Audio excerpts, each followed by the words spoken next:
Hello, this is Segui from Local Scoop, and this video is for a more detailed view, flood map view and the code. Uh, the product owner for this feature is Dr. Masoud. So this is the Local Scoop page, and it's going to go over the code and some other functionality for hazards as well as the functionality implemented to integrate all the changes of all the things. I'm going to start for wildfire here, which are simple. So first of all, you're going to see that once you click on wildfires, it's going to say zoom to your wildfires.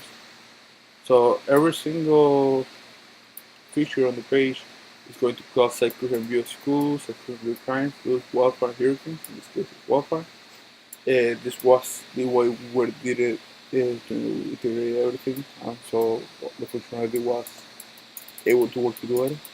So this is this function here. First of all, you just set it to review to whatever view you pass it. So that's how it does it. So it works differently depending on what view you pass. And then if it's fluid, this part right here is really just taking care of the zoom cap, because different features have different levels in which they can display the data. In case of fluids, for instance, it's not a big area because it has a huge amount of polygons and it's very slow to do a big area. So that's why it's cap affecting. Then it's just those two things. It clears the view and refresh the view. Clear views is just one method that so every person on the team, we made them have a responsibility to create one method that will clear everything that they did on the map, regardless what I did. And so this clear views method usually calls the ones for everyone in the team. So we can make sure before we display anything, everything in the page is already clear. And then I'm gonna go over the first views. So this is useful functionality I did to optimize the floods. This is to cancel pending HTTP request, because as the user moves through the page, he's gonna try to request.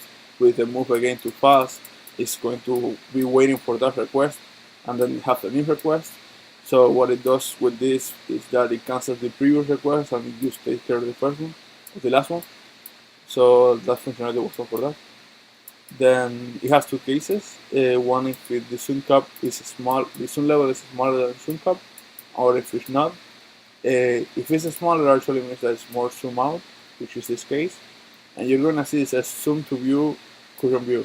In this case, it's wildfire. We had to do this because, as I said, we have some zoom cap, and we didn't want users to click on something and then nothing will show on the map, and we're wondering what's going on.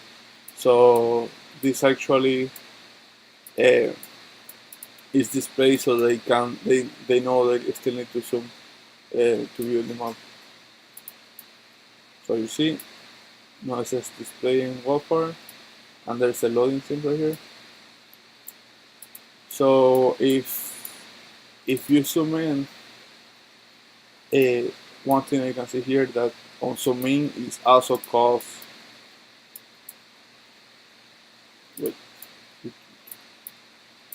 on zoom change, which is the event, and on dragon. So on both things, this refresh view is being called, which is the same method.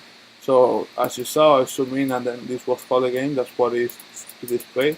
But if I will drag the map, then you see that it's fetching something, and then it's populated. That's because on dragon it also calls this method. So and then it takes away of the zoom low notification. And then depending on the current view, it calls a different method that should take care of showing the specific thing.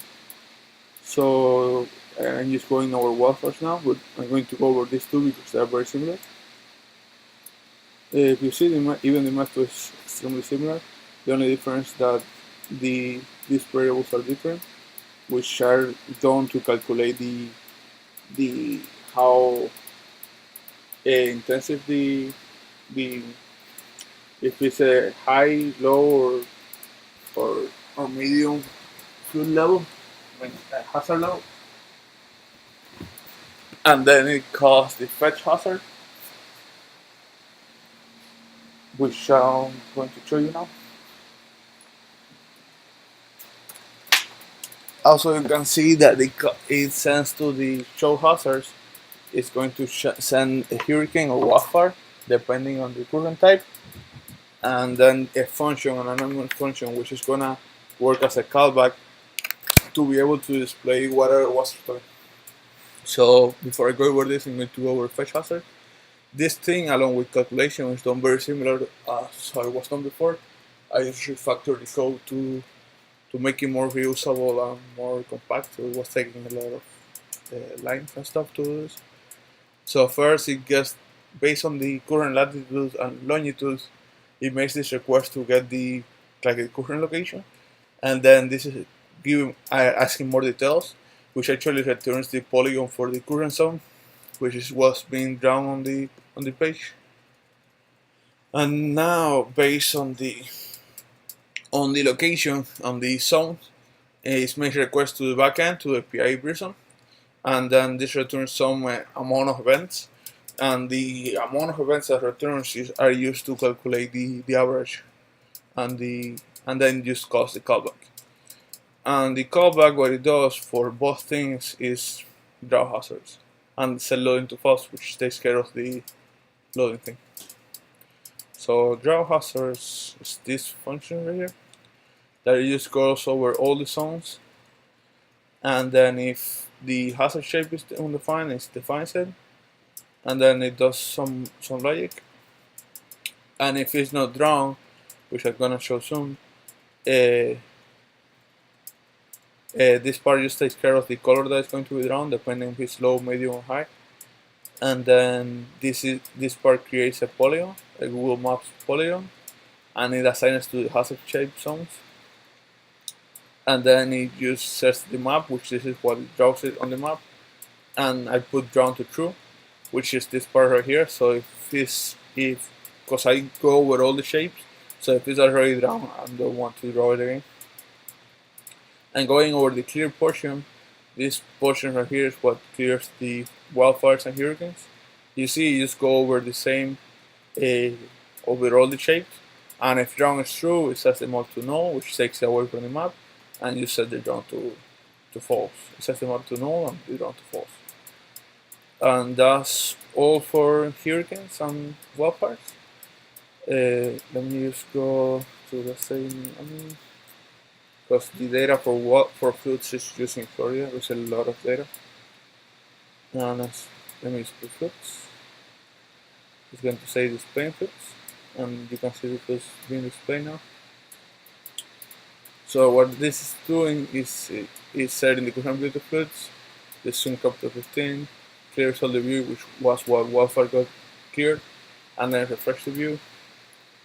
And then this is called show floods map, which, as you can see, the functionality how works very similar for all of them. And this is show floods on map. So this gets the bounds of the page, which are these ones. And then it's going to make a query to the backend asking for all the polygons within that area. And this logic right here is really used what I was talking before to cancel along with this. It has the logic I was saying before to cancel the pending HTTP request. So this asks for the information, and this part right here is just really transforming the information, because it comes in something like this, where this is latitude, longitude, and this is latitude. With Google Maps API uses something like this.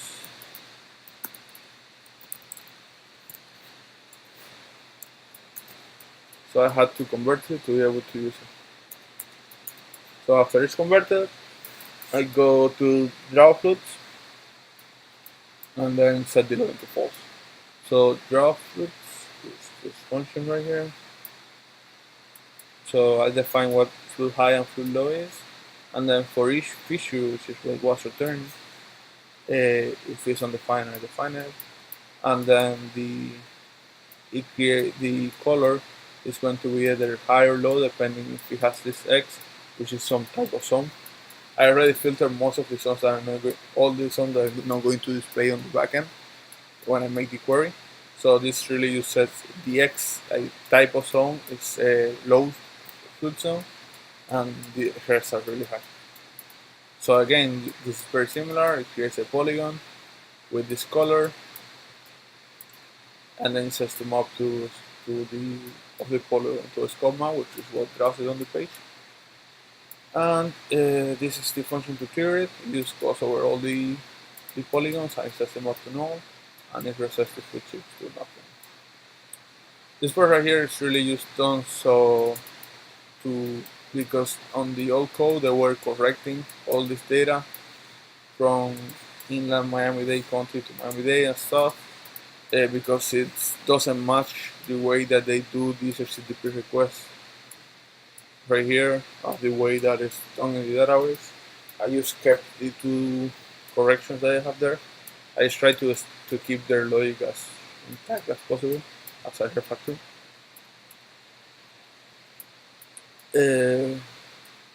So that's mostly all the functionality for flutes and stuff. For everybody else, has some things. One, as you can see, has this loading to true and loading to false, which is the spinner that you see whenever I do something. This is loading true, and then once it's finished with everything, it disappears.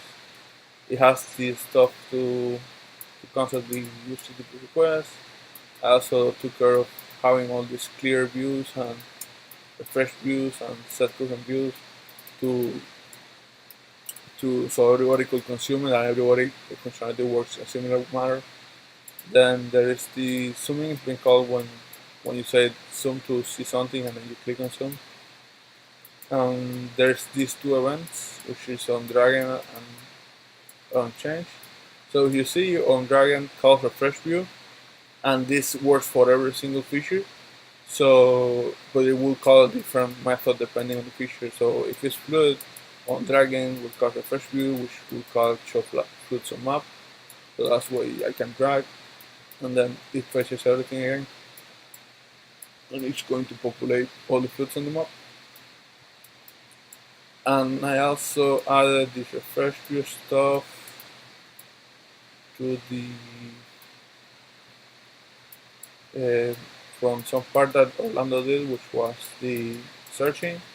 So I could search now for, let's say, Orlando, and it will start fetching the fluids, and you see it displays the fluid on the map. Same will work for anything else. So say wildfire, it displays wildfires, and then say compound. It will start fetching the wildfires. Yeah, that's mostly it.